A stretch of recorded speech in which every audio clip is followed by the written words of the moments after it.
theme for 2024 is a grand rising. The theme for April is giant gentleness. The topic for today, the other in love. Singer-songwriter James Dean wrote the following lyrics. Only the gentle are ever really strong. Ernest Holmes offers this perspective.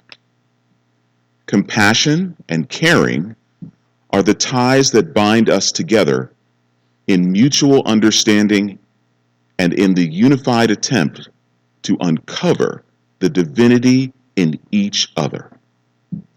Compassion is the most gentle of all human virtues, for it is the outpouring of the divine givingness through all.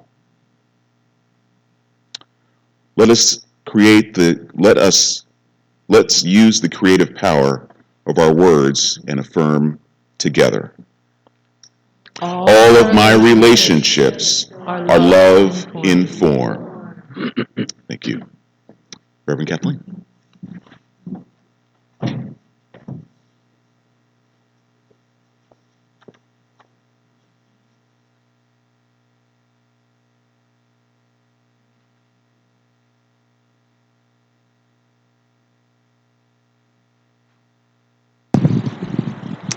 Think about it for a moment. The Bible says, love thy neighbor as thyself. But the Buddha says, there is no self. Does that mean we're off the hook?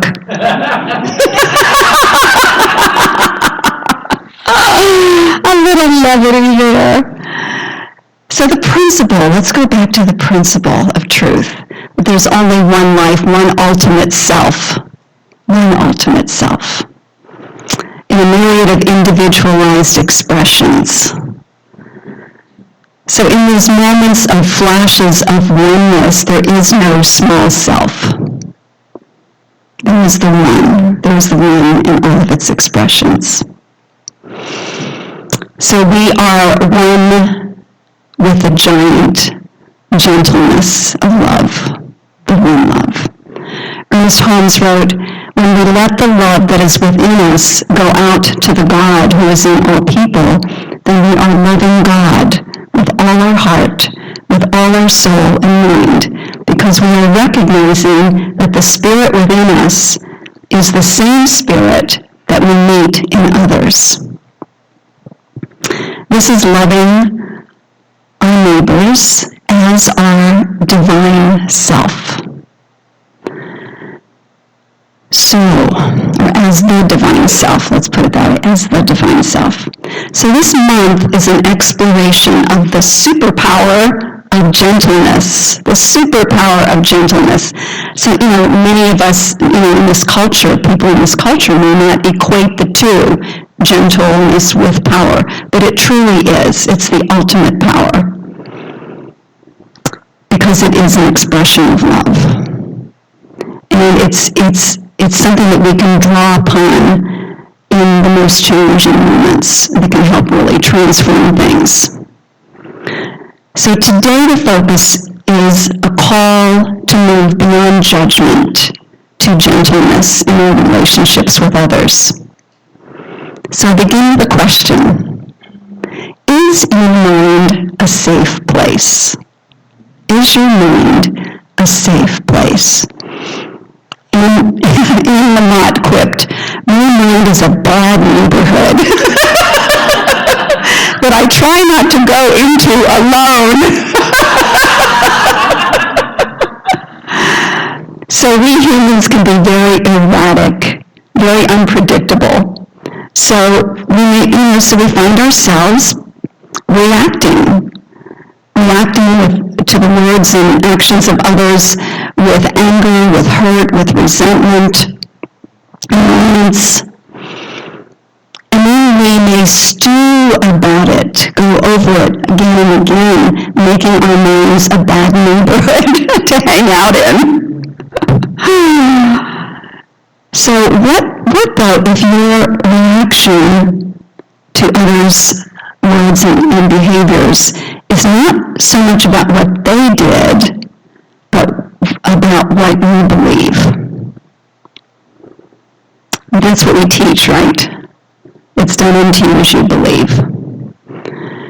So this is not about blaming or shaming ourselves. It's about being like scientists, investigating what's going on within me that is reacting to that particular person's words or behaviors. We call this the mirror principle. The mirror principle. So when there is discord in our relationships, it means there's discord in our thinking. As within, so without.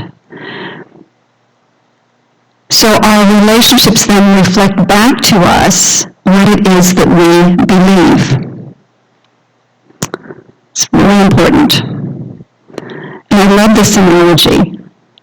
It goes like this. You would not normally invite a thief to stay in your home and roam around and do whatever they want, right?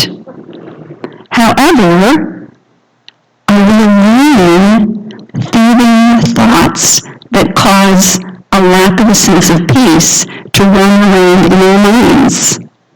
When the presence of love, that gentle giant within us, could very easily escort the thieving, robbing thoughts out the door.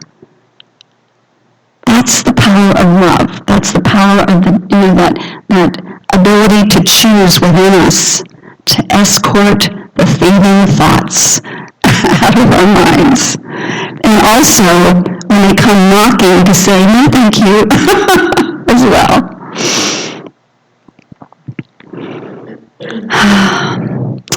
And here's the deal. This is I'm sounding like President Biden. Here's the deal. I live in Delaware after all, right? So, when we are unwilling to do the inner house cleaning and escorting those thoughts, those beliefs out the door, we become an unsafe place for others to be, because those beliefs harbored in our subconscious mind will come popping out at the most inconvenient times. So it's really important, and again, we want to be gentle with ourselves when that does happen and go, okay, I have some house cleaning to do. So this is a great time. This is spring. It's a great time to do some spring cleaning in our consciousness. So let's take a moment and practice that. So close your eyes if you would and join me in this beautiful meditation. And imagine a small version. You're going to be starting with one of our loved ones or friends. Imagine a small version of that person in your hand. And then send that person love. And see them begin to glow in that love, to brighten up and shine in that love. And for that light and that love, which is what they are in truth, be the guiding principle in their lives and their decisions.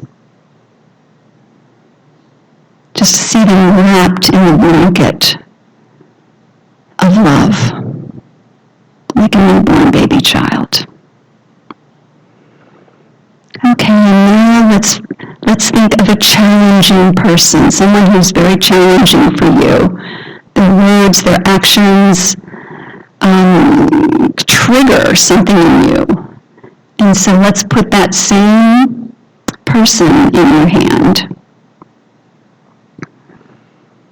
And again, shine the light of love and see them wrapped in that light like a newborn baby child. See them glowing and shedding off any of the things that don't serve them, like taking an old cloak off.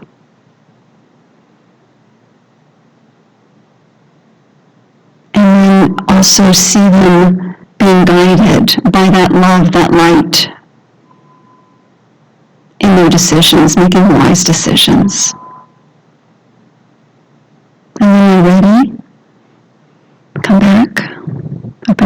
others.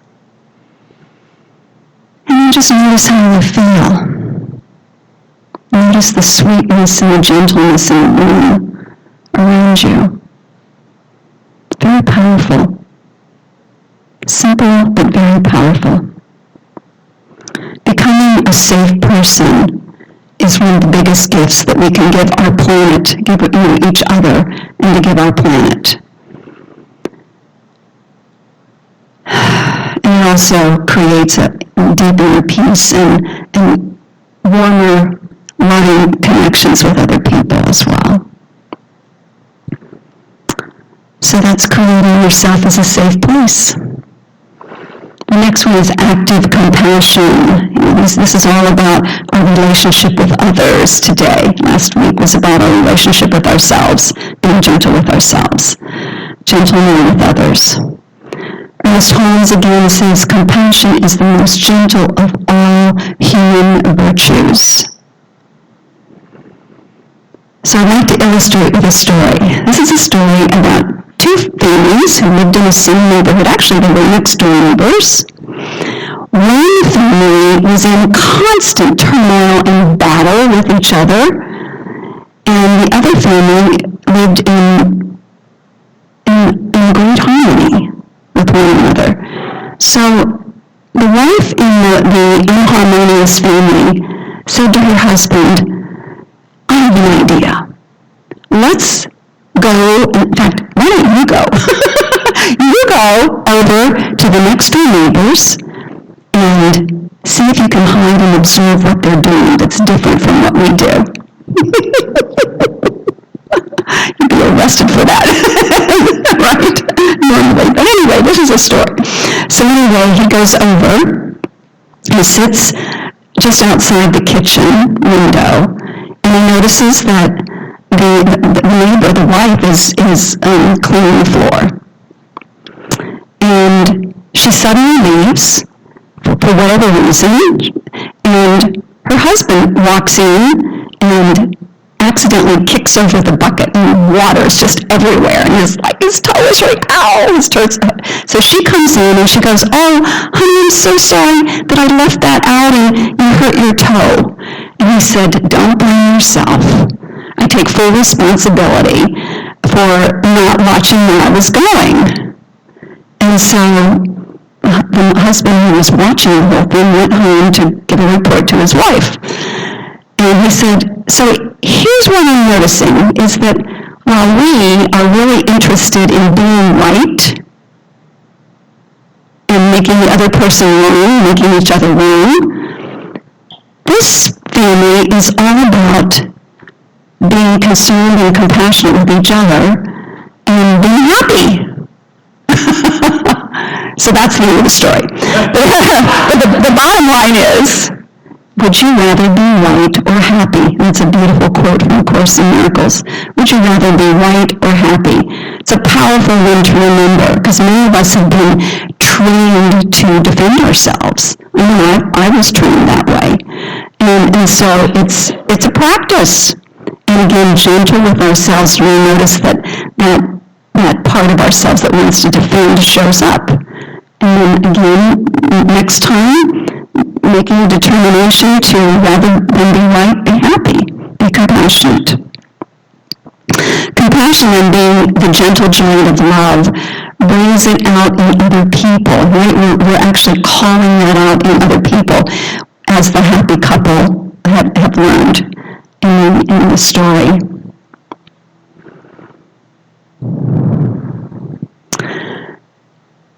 And so it's really important to remember, though, and to be clear on this, compassion doesn't mean that people get to treat us any way they want to.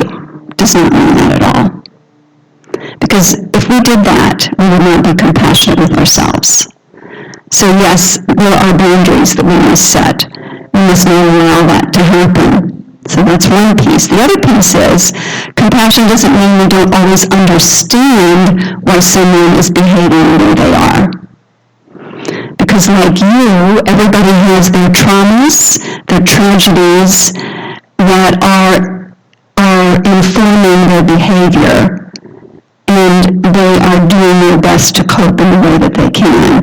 I love what the Delaware says about that. He said the moment you develop a sense of concern for others, you realize that just like ourselves, they also want happiness. They also want satisfaction. Active compassion then is choosing to let love's gentle nature operate through us, loving our neighbors as our divine selves, as the divine self. Seen through the eyes of God, acting in the hands and the heart of God. The third one is giving space.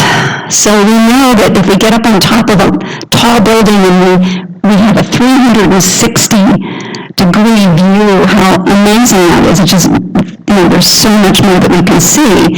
And so that same principle operates within us.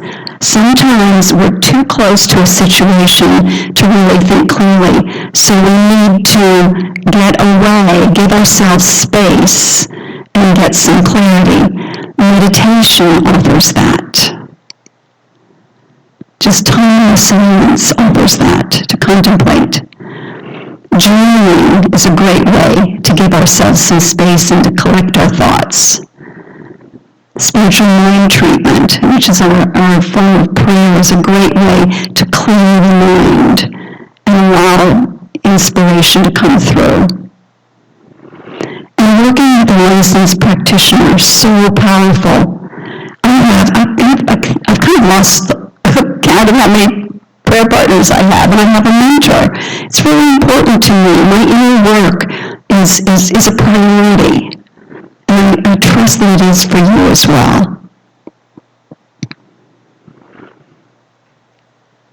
And sometimes we benefit by giving ourselves space by lovingly keeping our distance from another. Let's acknowledge that. Sometimes that's the best choice.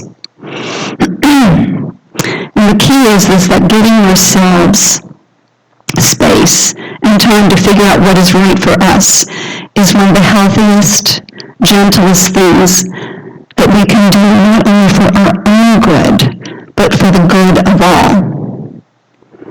So let's just review again what we covered today.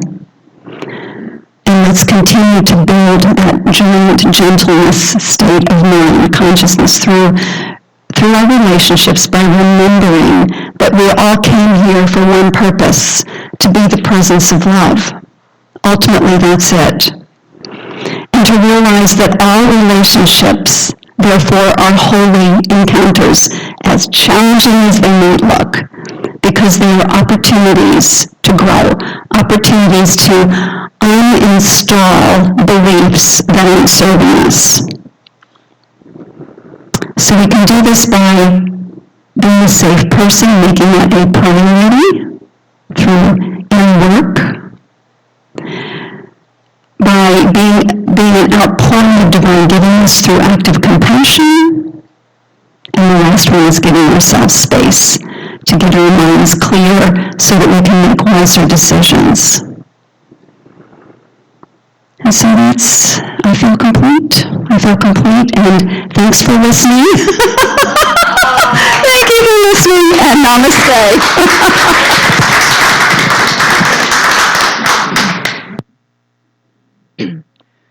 Thank you, Reverend Kathleen.